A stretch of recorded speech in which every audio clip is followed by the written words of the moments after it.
আসসালামু আলাইকুম। এখন আপনারা দেখবেন সংবাদ শিরোনাম। রাজশাহীতে বিএনপি নির্বাচনী জনসভায় নেতাকর্মী সমর্থকদের ঢল, কিছুক্ষণ পর বক্তব্য দেবেন তারেক রহমান। শেরপুরে সংঘর্ষ ও প্রাণহানির ঘটনায় জামায়াত বিএনপি একে অন্যকে দোষারোপ, সব পক্ষকে শান্ত থাকার আহ্বান প্রধান উপদেষ্টার। এই ঘটনা ইঙ্গিত করে অসহিষ্ণুতা, এই ঘটনা ইঙ্গিত করে জনগণের উপর আস্থা নাই, এই ঘটনা ইঙ্গিত করে যে অন্যের বিজয় দেখে নিজের সহ্য হয় না। সবার সম্মিলিত অনুরোধ উপেক্ষা করে পুলিশ, প্রশাসন, আইন শৃঙ্খলা বাহিনী, সেনাবাহিনী, বিএনপি নেতৃবৃন্দ প্রত্যেকে মিলে বলার পরও সেই প্রার্থী কেন সেই সংঘাতের পথ বেছে? সারা দেশে জমজমাট নির্বাচনী প্রচার, নতুন বাংলাদেশ গড়ার প্রতিশ্রুতি বিএনপি প্রার্থীদের, দুর্নীতি রোধে জোর দিচ্ছে জামায়াত।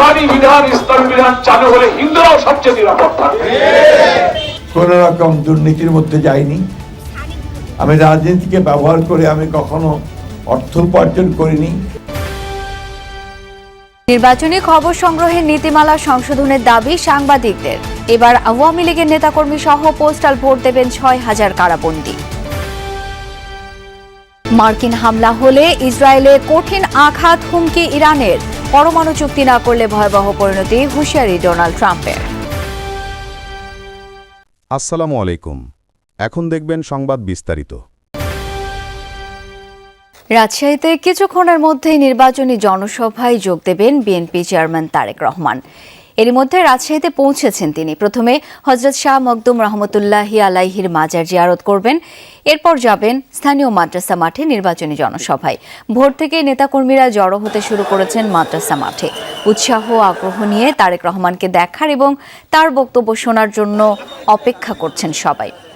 বক্তব্যের পর ধানের শীষের পক্ষে ভোট চাইবেন তারেক রহমান, তুলে ধরবেন জনকল্যাণে আগামীর পরিকল্পনা। রাজশাহীর কর্মসূচি শেষে সড়ক পথেই বিএনপি চেয়ারম্যান যাবেন বগুড়ায়, পথে নওগাঁ জেলার এটিএম মাঠে নির্বাচনী সমাবেশে বক্তব্য রাখবেন।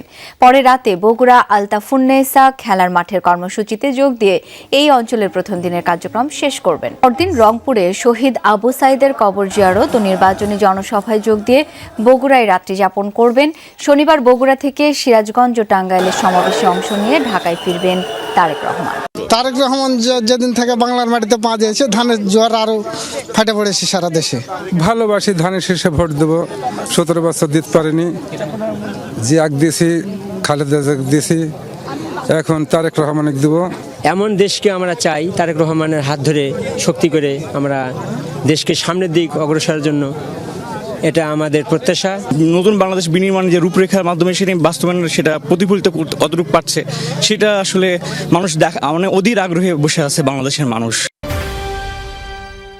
শেরপুরের ঝিনাইগাতীতে বিএনপি ও জামায়াতের সংঘর্ষে উপজেলা জামায়াতের সেক্রেটারি রেজাউল করিম নিহতের ঘটনায় এখনো মামলা হয়নি, আটকও হয়নি কেউ।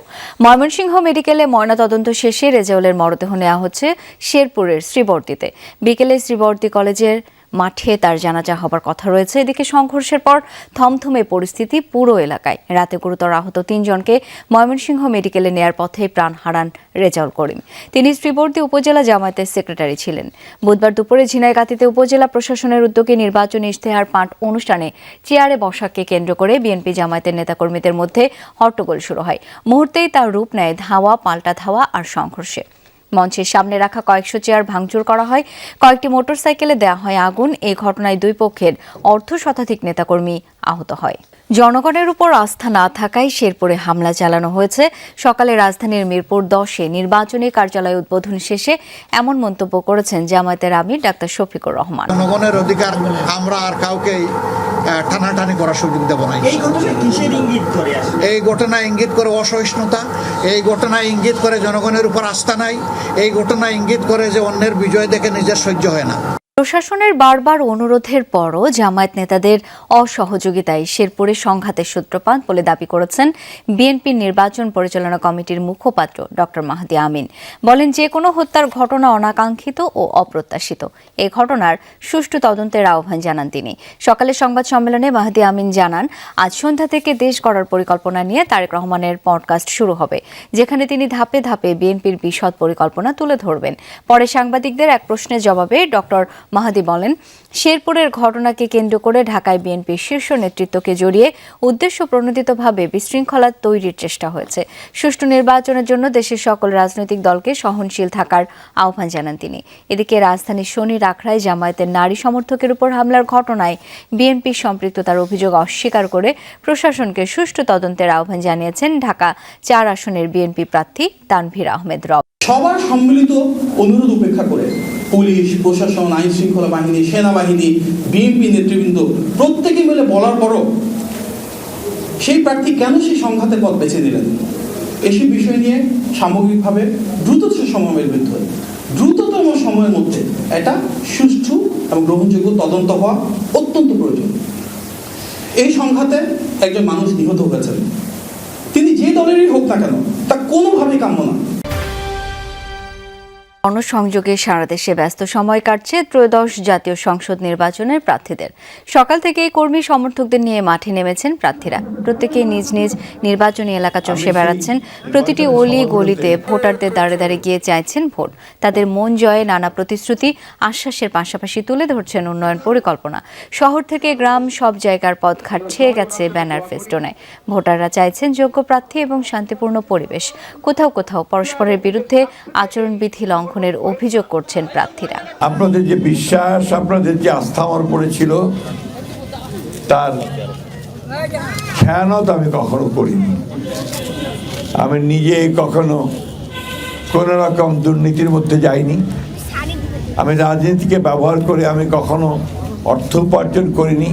দেশের মানুষের চাপে, বিশ্বের গণতান্ত্রিক বিশ্বের চাপে, বাংলাদেশের মুক্ত গণতন্ত্রকামী মানুষের চাপে নির্বাচনে অনেকে বাধ্য হয়ে আসছে।